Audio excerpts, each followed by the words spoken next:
الحمد لله وحده، والصلاة والسلام على من لا نبي بعده، صلى الله عليه وعلى آله وسلم. أما بعد، فالسلام عليكم ورحمة الله وبركاته. إليني الدرس 31.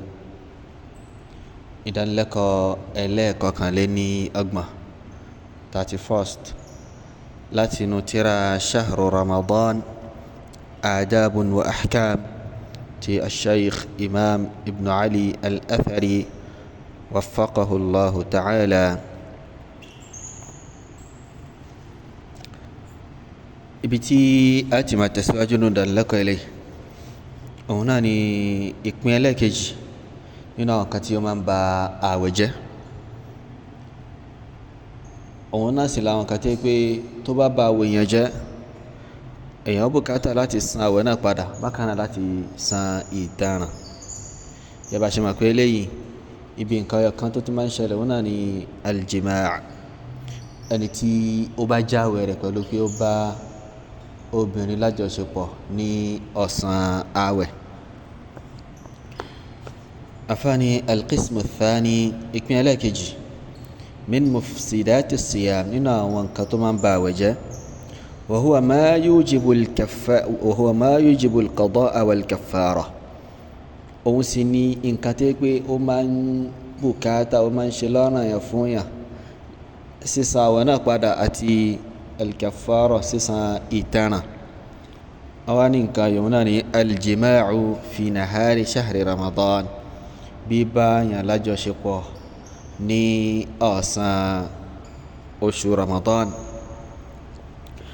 afáàní wa yata'allaqu biljimaa'i 'iddatu masail. àwọn àlámàrí kọ̀ọ̀kan, àwọn àlámàrí tí ó pẹ̀ka tí ìṣọyọ kan iná ni ó ní ìbátan pẹ̀lú aljimaa', bíbá obìnrin lò ní ọ̀sán àwẹ̀. almas'alatu al-ula, alákọ̀ọ́kọ́ ń bẹ̀ wọ́n ni pé idha jama'a ar-rajulu zawjatahu fi nahari shahri ramadan, tí ọkùnrin bá bá ìyàwó rẹ̀ lájọṣepọ̀ ní ọ̀sán àwẹ̀, tarattaba ala dhalika 'iddatu umur. so àwọn kankan, àwọn àlámàrí kan iná ni ó ṣẹlẹ̀ lẹ́yìn eléyìí. àwọn kankan ni à ń bùkátà sí, àwọn ìdájọ́ kan iná ni ó gun ìṣesí tí ẹni yìí tó ṣe yìí. al-amru al-awwal, alámọ̀rí aláwọ̀kọ́ ni pé annahu athimun huwa wa zawjatuhu. òun pé ká lọ mọ̀ pé ọkùnrin yìí tó bá ìyàwó rẹ̀ lájọṣepọ̀ ní ọ̀sán àwẹ̀ yìí, ẹlẹ́ṣẹ̀ làwọn méjèèjì o. ẹlẹ́ṣẹ̀ ni ọkùnrin yìí, ẹlẹ́ṣẹ̀ sì ni obìnrin yìí náà. àwọn méjèèjì ti ṣe Allahu subhanahu wa ta'ala. lirtikabihima li muharramin min al-muharramat, nítorí pé wọ́n ṣe nǹkan ìwọ̀ kan nínú àwọn nǹkan tó jẹ́ ìwọ̀. wa huwa aljimaa', eléyìí ti ṣe aljimaa', bíbá obìnrin lò ní ọ̀sán àwẹ̀. al-amru thani, nǹkan ẹlẹ́ẹ̀kejì ni pé annahu yajibu alayhima ma yali, wípé tó ń bọ̀ yìí ló jọ́ràn ẹ̀ lórí wọn, lórí àwọn méjèèjì. nǹkan tó ń bọ̀ yìí tá a fẹ́ sọ yìí ó jẹ́ ọ̀ranyàn lórí wọn. at-tawbatu min hadha adh-dhanb, títúbà kúrò bí ẹ̀ṣẹ̀ yìí àkọ́kọ́ nìyẹn. wan-nadamu ala fi'lihi, kí wọ́n dẹ̀ máa kábàámà lórí pé àwọn bá ti má ṣe nǹkan yìí, kí làwọn ṣe fún, tí wọ́n gbọ́dọ̀ máa kábàámà lórí rẹ̀. wal-azmu ala adami al-awdati lahu marratan ukhra, kí wọ́n dẹ̀ ní ìpinnu lórí pé àwọn ò tún padà síbẹ̀ mọ́, nǹkan yìí àwọn ò tún ṣe mọ́, àwọn ò tún bára àwọn lájọṣepọ̀ mọ́ ní ọ̀sán àwẹ̀. so eléyìí ni ṣurutu at-tawba tí àwọn olùmọ̀ tí wọ́n máa mẹ́ńṣán. aláwọ̀kọ́ òun ni kí ẹ túbá, so al-iqla'u 'ani dhanbi, so kí ẹ jáwọ́ kúrò bí ẹ̀ṣẹ̀ yẹn, kí ẹ túbá lọ sọ́dọ̀ Allah subhanahu wa ta'ala. so lẹ́yìn náà lẹ́ẹ̀kejì ni an-nadamu, kí ẹ kábàámà lórí rẹ̀. ẹlẹ́kẹta wọn ni pé kí ẹ pinnu lórí pé mi ò tún padà síbi ẹ̀ṣẹ̀ yìí má. afáàní al-amru thalith, nǹkan lẹ́kẹta tí ó tarattaba lórí bíbá ara ẹni lò ní ọ̀sán àwẹ̀ òun ni pé anna siyama hadha al-yawm qad fasad. anna siyama hadha al-yawm qad fasad òun ni pé ààwẹ̀ ọjọ́ yìí ó ti bàjẹ́. wọ́n bùkátà láti mọ̀ pé ààwẹ̀ àwọn ọlọ́jọ́ yẹn ó ti bàjẹ́. ẹlẹ́kẹ̀rin ni pé annahu yajibu alayhima qada'u hadha al-yawm, ọ̀ranyàn òun ni pé kí wọ́n san ààwẹ̀ ọjọ́ yìí kí wọ́n san padà. nǹkan ẹlẹ́kẹ̀rin lélẹ̀, ọ̀ranyàn ni kí wọ́n san ààwẹ̀ ọjọ́ yìí kí wọ́n san padà. al-amru al-khamis, nǹkan ẹlẹ́kàrún ni pé wujubu al-kaffarati ala az-zawj, ọ̀ranyàn ni kí ọkọ kó san kàfàrà, kó san ìtanràn. wàhíyà kàfàrà tí ó wá san yìí òun náà ni alákọ̀ọ́kọ́ itqu raqabatin mu'mina, bí bọ́rùn lọ́rùn ẹrú kan tó jẹ́ mùmìnì, bí yíyọ mùmìnì kan kúrò ní òkò ẹrú. afáàní fa illam yajid, tí ò bá wá rí gẹ́gẹ́ bá ṣe mọ̀ pé bó ṣe wà lásìkò yìí náà nìyẹn pé kò rọrùn, kò fẹ́ sí, kò tiẹ̀ sí ni ká rí ẹrú lásìkò yìí. ọni tí ò bá wá rí yasumu shahrayni mutatabi'ayn, yóò gba àwẹ̀ oṣù méjì tẹ̀léra wọn, yóò gba àwẹ̀ oṣù méjì tẹ̀léra wọn. fa illam yastati', tí ò bá wá lè gbà, tí ò lágbára rẹ̀, fa innahu yut'imu 60 miskina, sọ̀yọ́rọ̀ ẹni yìí yóò bọ́ aláìní 60, aláìní 60 yóò bọ́ wọn. so eléyìí wá jẹ́ kàfàrà rẹ̀. afáàní walamma kana 'itqu ar-raqabati al-mu'minati ghayra mutahaqqiqin fi 'asrina, so ń gbà tó wáyé pé bíbọ́rùn lọ́rùn ẹrú tó jẹ́ mùmìnì nǹkan kan tẹ́ pé a lè rí lásìkò wà yìí ni,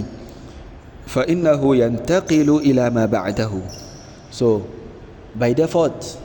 lẹ́sẹ̀kẹsẹ̀ èyàn ó ṣe kí ni, ẹni tó bá dá ọ̀nà yìí in tí ó tá sọ fún pé kó ṣe ní pé kí ni kó bọ́ síbi kàfàrà tó wà lẹ́yìn rẹ̀. àní sọ fún pé kó lọ dandan ó gbọ́dọ̀ lọ wá ẹrú tí ó bọ́kùn lọ́rùn rẹ̀ rárá, a sọ fún pé kí ni kó bọ́ sí eléyìí tó kù, wa huwa siyam, tí ṣe àwẹ̀ oṣù méjì léra, àwẹ̀ 60 days. naam, àwẹ̀ oṣù méjì léra, yálà oṣù lé àbóṣù pé, yálà ó jẹ́ 29 ni àbójẹ́ 30, so yóò gbà léra ní thumma al-it'amu in 'ajaza 'an as-siyam, so lẹ́yìn náà bá ní tí ò bá wá lágbára láti gbà àwẹ̀, yóò wá ṣe kí ni, yóò bọ́ àwọn èèyàn 60. afáàní wa hal 'ala az-zawjati al-mutawi'a kaffara, so obìnrin tó wáyé pé òun ló fa ọkọ ẹ̀ láti jẹ́ pé kí ni, láti jẹ́ pé kí ọkọ rẹ̀ bá alájọṣepọ̀, ṣé òun náà san kàfàrà, ṣé ìtanràn yìí ṣó wà lọ́rùn tiẹ̀ náà. afáàní sayati bayanu dhalika bi idhnillahi ta'ala, àlàyé eléyìí ó ń bọ̀ insha Allah, pẹ̀lú yọ̀ǹda Allah subhanahu wa ta'ala, àlàyé ń bọ̀ lórí eléyìí. afáàní wa hadhihi al-kaffaratu yusammiha al-ulama'u bil-kaffarati al-mughallazah, kàfàrà yìí àwọn olùmọ̀ máa pè ní al-kaffaratu al-mughallazah, kàfàrà ìtanràn eléyìí tí ó nípa. wa yaqsiduna bidhalik, in tí wọ́n gbà lérò pẹ̀lú pé ó nípa òun ni pé anna ash-shari'ata ghallazat al-'uqubata bil-wat'i fi nahari Ramadan, òun ni pé sharia ni ó mú ìjìyà ilé tó ń bẹ fún bíbá èèyàn lájọṣepọ̀, bíbá rẹ̀ lájọṣepọ̀ lọ́sàn Ramadan, so sharia ó ṣe ìjìyà rẹ̀ ó ṣe nǹkan tó le, tó ní agbára, tó nípa. وما ذلك إلا لما في هذا الوطء من الاستخفاف والاستهانة بشهر الصيام وانتهاك حرمة هذا الشهر الفضيل. so kò sí nǹkan kan tí wọ́n torí ẹ̀ ṣe bẹ́ẹ̀ bí kì í ṣe pé torí pé ní máa báyàn lò ní máa ní àjọṣepọ̀ ní ọ̀sán Ramadan téèyàn dá ń gbààwẹ̀ lọ́wọ́ so mí máa yẹpẹrẹ oṣù Ramadan náà bákan náà mí máa tayọ àlà so mí máa fa àwọn èèwọ̀ oṣù yìí mí máa fà á ya mí máa lù ú so mí máa tayọ àlà ilé tí Allah subhanahu wa ta'ala tí ó fi wá sí tí a ń bùkátà láti ṣọ́ nípa oṣù yìí náà nígbà téèyàn ò ti kùlà láti ṣe tí ò yẹ kó ṣe nínú oṣù yìí so ṣẹ̀ríà náà ó wá pẹ̀lú ìjìyà ilé tó le fún ìṣesí yẹn. afáàní al-mas'alatu thaniya so mas'ala ẹlẹ́kejì so mas'ala aláwọ̀kọ́ ni pé idha jama'a ar-rajulu zawjatahu fi nahari Ramadan so tí ọkùnrin bá obìnrin rẹ̀ lájọṣepọ̀ lọ́sàn-án àwẹ̀ so wọ́n ní pé àwọn nǹkan tá a kà yìí àwọn umuru márùn yìí òun ni yóò ṣe kíni yóò tààrà tábà lórí rẹ̀ so ni yóò ṣẹlẹ̀ lórí ni yóò jẹ́ nǹkan tí pé a rí àbí tá a gbọ́dọ̀ rí tí yóò ṣẹlẹ̀ lẹ́yìn ìṣesí eléyìí tí wọ́n ṣe yẹn. wọ́n ní al-mas'alatu thaniya ìṣesí alámọ̀dé ẹlẹ́kejì ni pé qad dalla ala hurmati jima'i az-zawjati fi nahari shahri Ramadan al-kitabu was-sunnatu wal-ijma' wọ́n ní tírà Allah subhanahu wa ta'ala tí ṣe al-Qur'an bákan náà sunna nabi sallallahu alayhi wa sallam àti àpẹnupọ̀ àwọn olùmọ̀ ó ń tọ́ka sí ìjẹ́wọ́ bíbá ara ẹni lò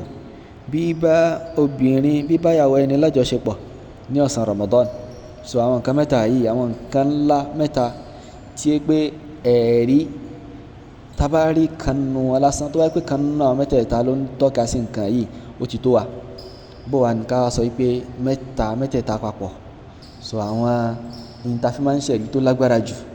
iná ní eléyìí mẹ́tẹ̀ẹ̀ta ló ń tọ́ka sí pé èèwọ̀ ní haramu ni kí ẹ bá ìyàwó èèyàn lájọṣepọ̀ ní ọ̀sán Ramadan.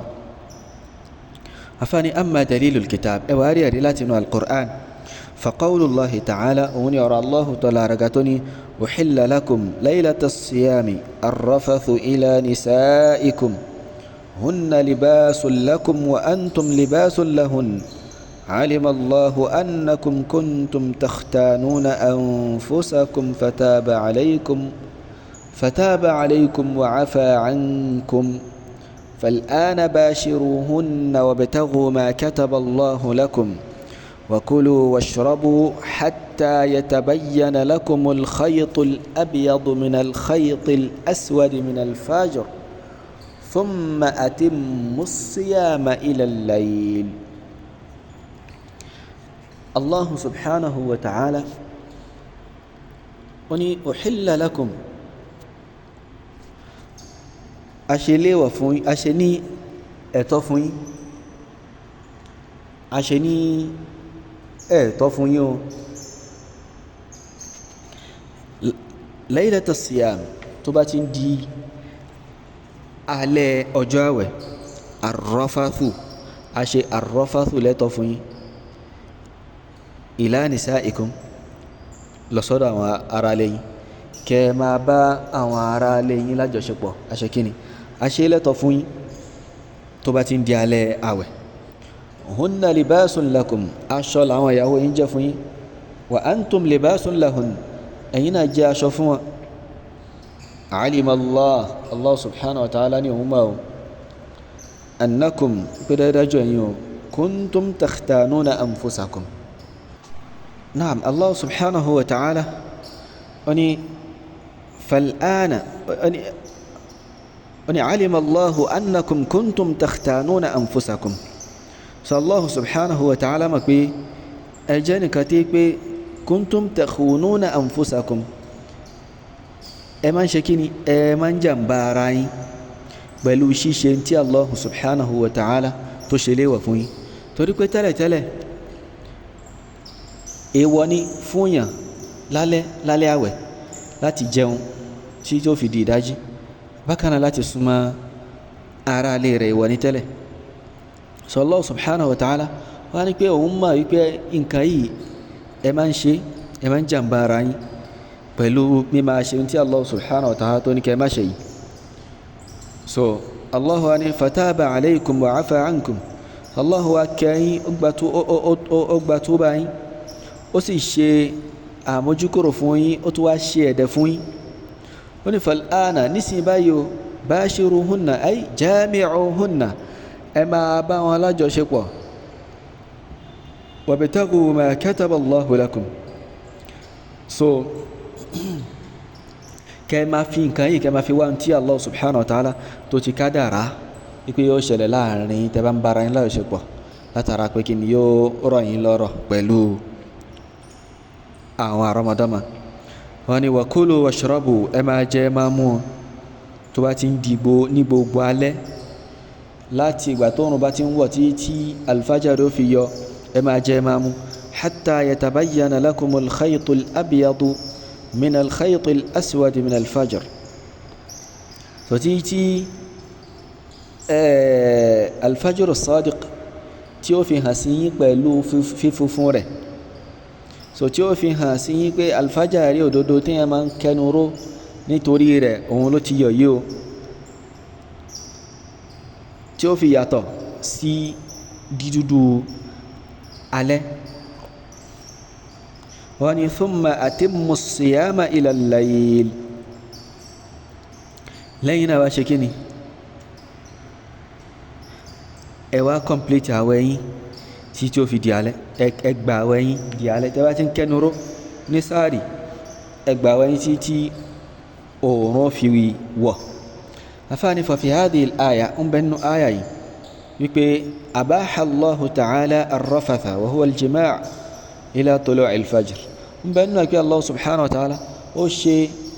bíbára ẹni lájọṣepọ̀ ó ṣe lẹ́tọ̀ọ́ títí tí alfajr yóò fi yọ ó ṣe lẹ́tọ̀ọ́ láti ìgbà tí ilẹ̀ bá ti ṣú títí di ìgbà tí alfajr yóò fi yọ. thumma amara bil imsak lẹ́yìn náà wá pa aláṣẹ pé ká kẹnu ró wa itmami siyami ila al-layl àti kí a complete àwẹ̀ wa di alẹ́. wọ́n ní fadalla dhalika ala anna al-jima'a mufsidun lis-siyam. ìyẹn wá ń tọ́ka sí pé mímọ abẹ́rẹ́ lájọṣepọ̀ ní iye tó máa ń ba àwẹ̀ jẹ́ yìí náà kal akli wa shurbi gẹ́gẹ́ bí jíjẹun àti mímu mi. afáàní qala shaykhul islami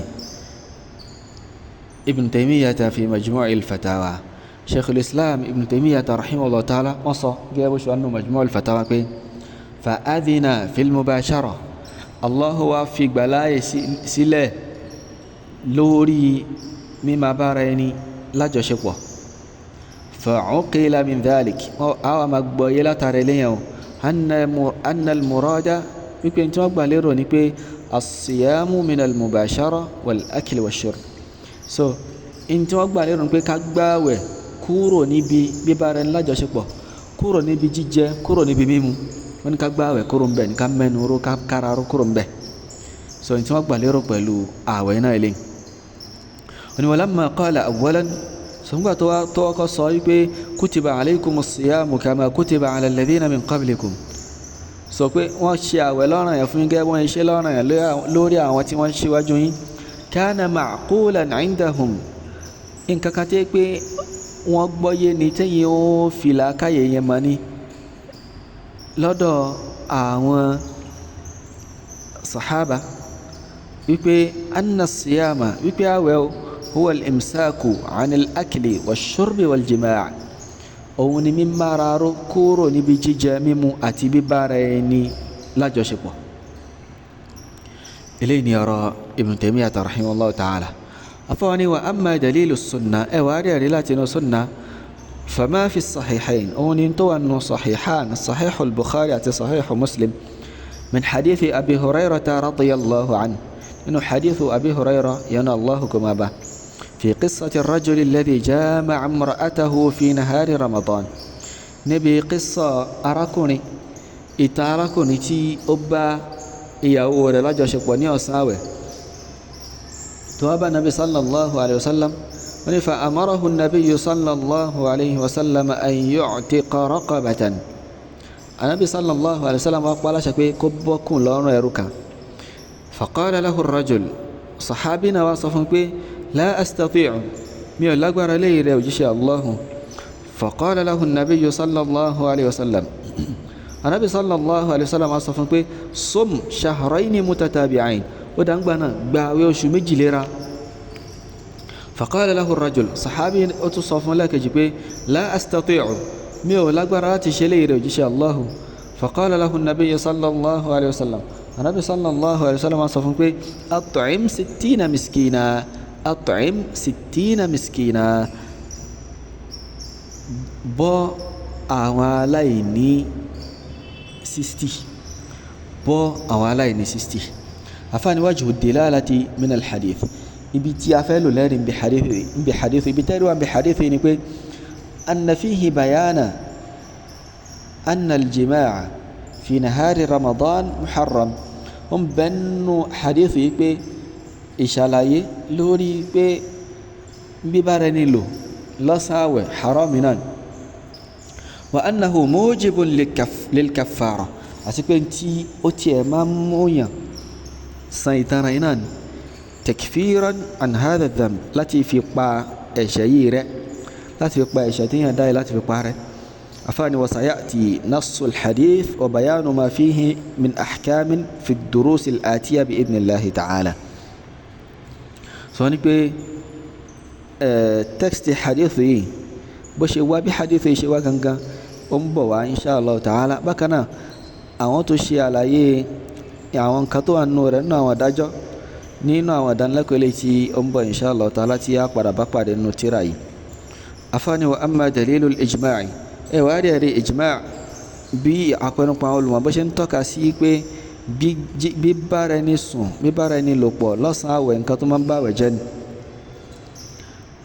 wọ́n ní faqad ajma'a al-ulama'u ala hurmati jima'i az-zawjati fi nahari ramadan. sọ àwọn olùmọ̀ ẹnu wọn kò lórí pé haramu ni kéèyàn bá ìyàwó ẹni lájọṣepọ̀ ní ọ̀sán àwẹ̀ wa annahu mufsidun lis-siyam àti pé nǹkan yìí tó máa ń ba àwẹ̀ jẹ́ iná ni. faqala ibn al-Mundhir rahimahullah wọ́n sọ pé wọ́n sọ nínú tírà wọn tí orúkọ rẹ̀ ń jẹ́ al-ishrafu ala madhahib al-ulama wọ́n ní lam yakhtalif ahlul ilmi ẹnu àwọn olùmọ̀ kò yapa ṣẹlẹ̀ láàrin àwọn olùmọ̀ أن الله عز وجل حرم على الصائم في نهار الصوم الرفث wípé Allah subhanahu wa ta'ala ó ṣe léèwọ̀ lórí aláwẹ̀ kí ó bá ara lé rẹ̀ lájọṣepọ̀ wa huwa al-jima' ar-rafath yóò náà ni al-jima' ìbára lájọṣepọ̀. sọ wọ́n ní pé ẹnu àwọn ìlúmọ́kò ìyapa ẹnu kankan sí láàrin wọn wípé nǹkan ayé Allah jalla wa ala ó ṣe léèwọ̀ fún aláwẹ̀. وقال ابن حزم في مراتب الإجماع ابن حزم الأندلسي رحمه الله إنه ترى مراتب الإجماع وني واتفقوا أن وكوا على أن الجماع في الفرج للمرأة لوري بيبي داجو بيباو بيرني لا جوشيبو نيو جواراري إذا كان ذلك نهارا بعمد tí nǹkan yìí bá ṣẹlẹ̀ lọ́sàn-án téèyàn sì máa ma ṣe wa huwa dhakirun li siyami tó sì rántí pé òun gbààwẹ̀ fa inna siyamahu yantaqid dájúdájú àwẹ̀ rẹ̀ níbẹ̀ nǹkan yóò já yóò bàjẹ́ àwẹ̀ rẹ̀ níbẹ̀ yóò já yóò bàjẹ́. wa qala ibn Qudamah fi al-Mughni ibn Qudamah rahimahullahu ta'ala nínú tírà al-Mughni wani la na'lamu bayna ahli al-ilmi khilafan ma yaqinu kakalani àwọn ulama fi anna man jama'a fi al-farj fa anzal aw lam yunzil nípa wípé ẹni tó bá obìnrin lájọṣepọ̀ tí ó wá release sperm aw lam yunzil tàbí kò tí wá release náà aw duna al-farj fa anzal àbó tí wá súnmọ́bìnrin pẹ̀lú wípé kò tí nǹkan ọmọkùnrin rẹ̀ bọ́ abẹ́ rẹ̀ so bóyá ó fi ń kan ara rẹ̀ àbó fi ń ba ṣeré lásán fa anzal wá tàrí eléyìí omi jáde ní ara rẹ̀ ó release sperm annahu yufsidu sawmahu idha kana amidan so wípé nǹkan yìí in tó máa ń ba àwẹ̀ jẹ́ ni yóò ba àwẹ̀ ní yìí jẹ́ tó bá yẹ kí ó máa ṣe yìí náà yóò ba àwẹ̀ rẹ̀ jẹ́ tó bá yẹ kó máa ṣe.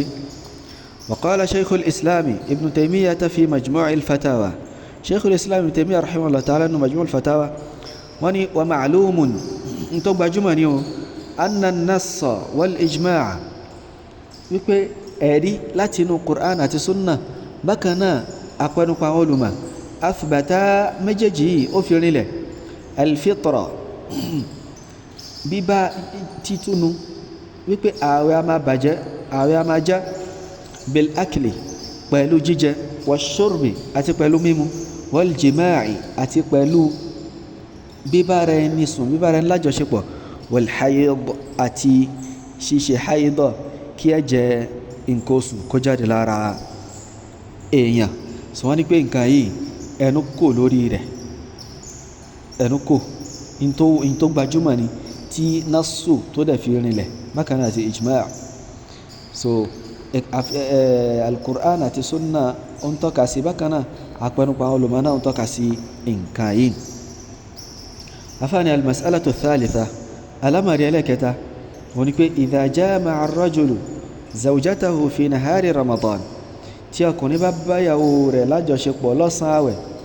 wajaba alayhima qada'u hadha al-yawm alladhi afsadahu bil-wat'i fi nahari Ramadan ọ̀rọ̀ ẹni lórí àwọn méjèèjì kí wọ́n san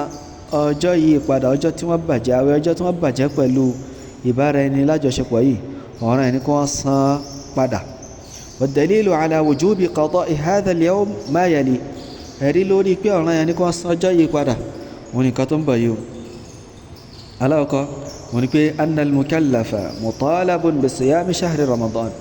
wọn ni pé ń ta aláwọ̀ ẹ̀sìn bọ̀ lọ́rùn in tí wọ́n fẹ́ lọ́dọ̀ rẹ̀ ni pé dandan kó gba ààwẹ̀ oṣù Ramadan kó gba ogun ẹ̀ tán wa hadha al-yawm alladhi afsadahu bil-wat'i lam yatahaqqaq sawmuhu ọjọ́ tí wọ́n wá já ààwẹ̀ rẹ̀ yìí pẹ̀lú bíbára lájọṣepọ̀ yìí wọ́n ti ṣe kí ni wọ́n ti gba ààwẹ̀ ọjọ́ náà torí pé ààwẹ̀ náà ti já àní sọ fún wọn ti gbà wọ́n bùkátà láti san padà. ẹlẹ́ẹ̀kejì ni pé anna hunaka adillatun dallat ala anna man aftara muta'ammidan fa alayhi al-qada wọ́n ní pé a rí àwọn ẹ̀rí tó ń tọ́ka sí pé ẹni tó bá mọ̀ọ́mọ̀ já ààwẹ̀ rẹ̀ ọ̀ràn ẹni kó san padà minha nínú àwọn ẹ̀rí inú àwọn tí ẹ̀rí ń tọ́ka sí wọ́n ní pé man istaqa'a 'amidan ẹni tó bá mọ̀ọ́mọ̀ bì وقد تقدم بيان ذلك صلاة لوري لي ويتي شواجو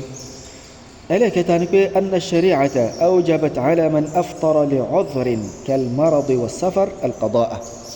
ونقول شريعة وفي الله سبحانه وتعالى ó ṣe lọ́nà yàn fún ẹni tí ó bá jáwẹ̀ rẹ̀ tó dẹ̀ jẹ́ tó ní excuse gẹ́gẹ́ bí aláàrẹ̀ àbónírìn àjò ṣẹ̀ríà ṣe lọ́nà yàn fún ẹni bẹ́ẹ̀ láti san ọjọ́ yẹn padà oni fala an yajiba ala al-mujami'i min babi awla kíkà yíwá jọ́ràn yàn lórí ẹni tó bá ara lè rẹ̀ lájọṣepọ̀ abẹ́ni tí wọ́n jọ lájọṣepọ̀ àti ọkùnrin àtobìnrin so kíkà yí jọ́ràn yàn kí sísan àwẹ̀ padà jọ́ràn yàn lórí àwọn méjèèjì yìí ohun gan ló fi ń ṣe kíni ló fi ń bá mú jù li annahu ghayru ma'dhur torí pé rẹ̀ ní bẹ́ẹ̀ ńkọ́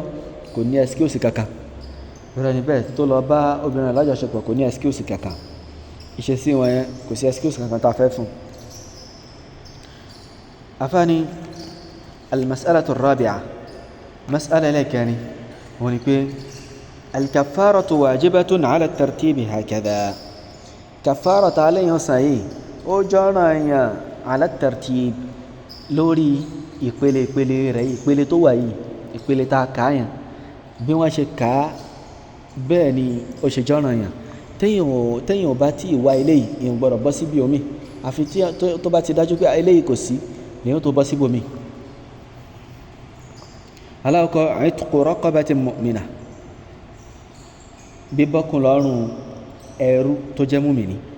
وهذا لم يعد متحققا في عصرنا فليس نين كتيو سيما لاسكو تيوالي كتا ليري لاسكو وعين فينتقل إلى صيام شهر رمضان. So by default èèyàn ṣe kí ni yóò bọ́ sí orí ẹlẹ́ẹ̀kejì tí í ṣe gbígbà àwẹ̀ إلى صيام شهرين متتابعين gbígbà àwẹ̀ oṣù méjì léra. فإن لم يستطع tí ó bá wá lágbára láti gbà أطعم 60 مسكينا yóò bọ́ aláìní 60 yóò bọ́ aláìní 60. àfáàní لكل مسكين نصف صاع من التمر كيلو ونصف. so yóò máa fún aláìní kọ̀ọ̀kan lọ́jọ́ kọ̀ọ̀kan àbí yóò fún aláìní kọ̀ọ̀kan bẹ́ẹ̀ ó fẹ́ bọ́ wọn papọ̀ náà lọ́jọ́ kan yóò fún aláìní kan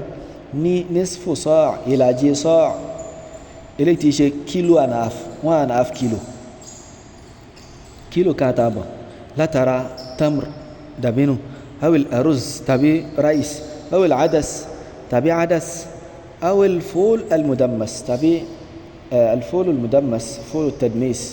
so eléyìí gbajúmọ̀ ní misra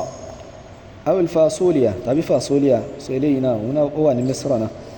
awil lubia tàbí lubia eléyìí tí ṣe ẹ̀wà eléyìí tí ọ̀nkálukú wa náà mọ̀ yẹn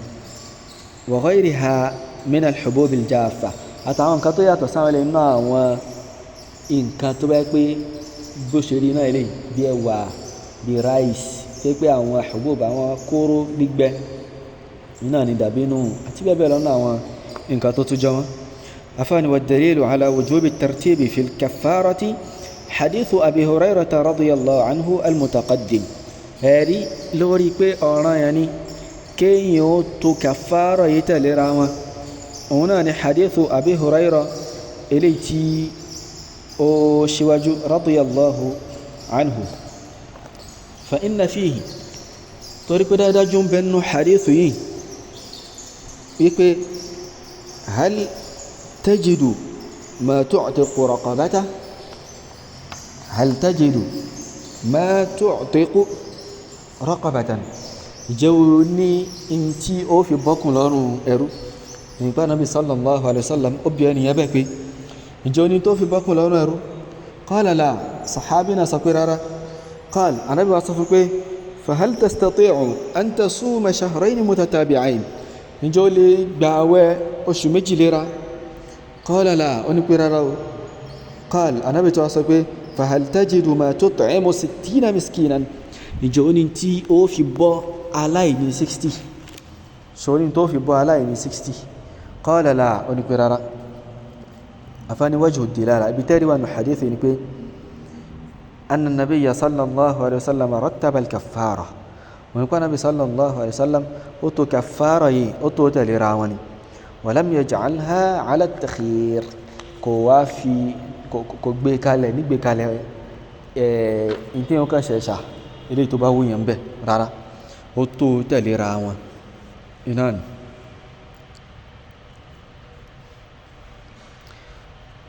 lẹ́yìn náà afáàní al-mas'alatu al-khamisa mas'ala rẹ̀ karùn-ún ni pé idha ajaza al-mujami'u limra'atihi fi nahari ramadan 'an as-siyami wal-it'am so ẹni tó bá obìnrin rẹ̀ lájọṣepọ̀ lọ́sàn àwẹ̀ tí ó bá lè gbààwẹ̀ tí ó sì tún lè bọ́ èèyàn kò ní tí ó fi báwọn èèyàn saqatat anhu al-kaffara kaffara yẹn yóò ṣe kí ni yóò jábọ́ yóò bọ́ lọ́rùn rẹ̀ kò ní jẹ́ ọ̀ràn yẹn lọ́rùn rẹ̀ mọ́ àní sọ pé ok yóò wà lọ́rùn rẹ̀ tí dìgbà tó fi lágbára ó jẹ gbèsè rẹ̀ títí tó fi lágbára tó fi lókun láti gbààwẹ̀ tàbí tó fi ní owó tó fi bọ́ àwọn èèyàn àní sọ bẹ́ẹ̀. afáàní wa dalilu ala suquti al-kaffarati anhu idha ajaza anha ma yali ẹ̀yin tó ń tọ́ka tó jẹ́rìí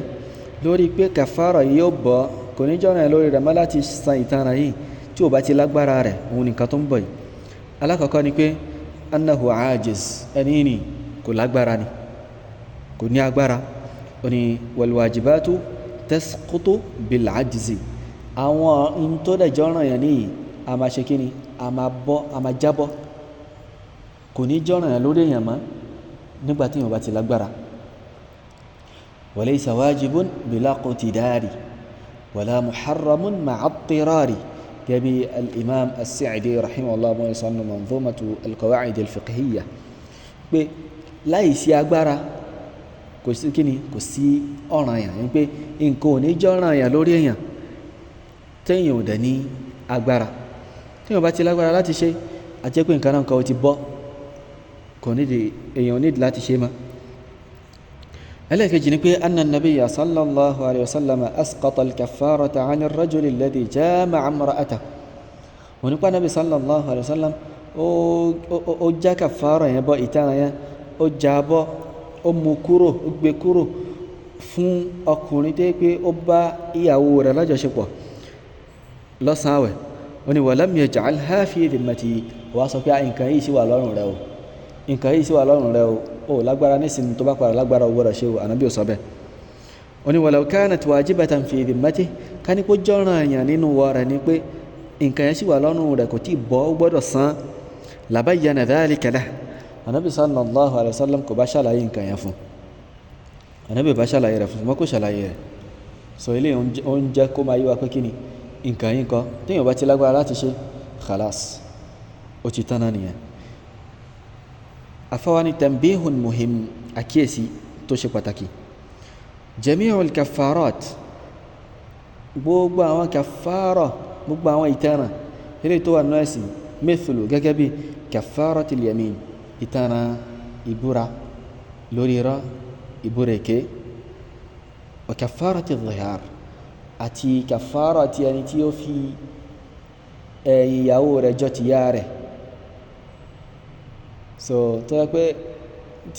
tí ó kó sí zihar ilé tó wá nínú suratu al-mujadila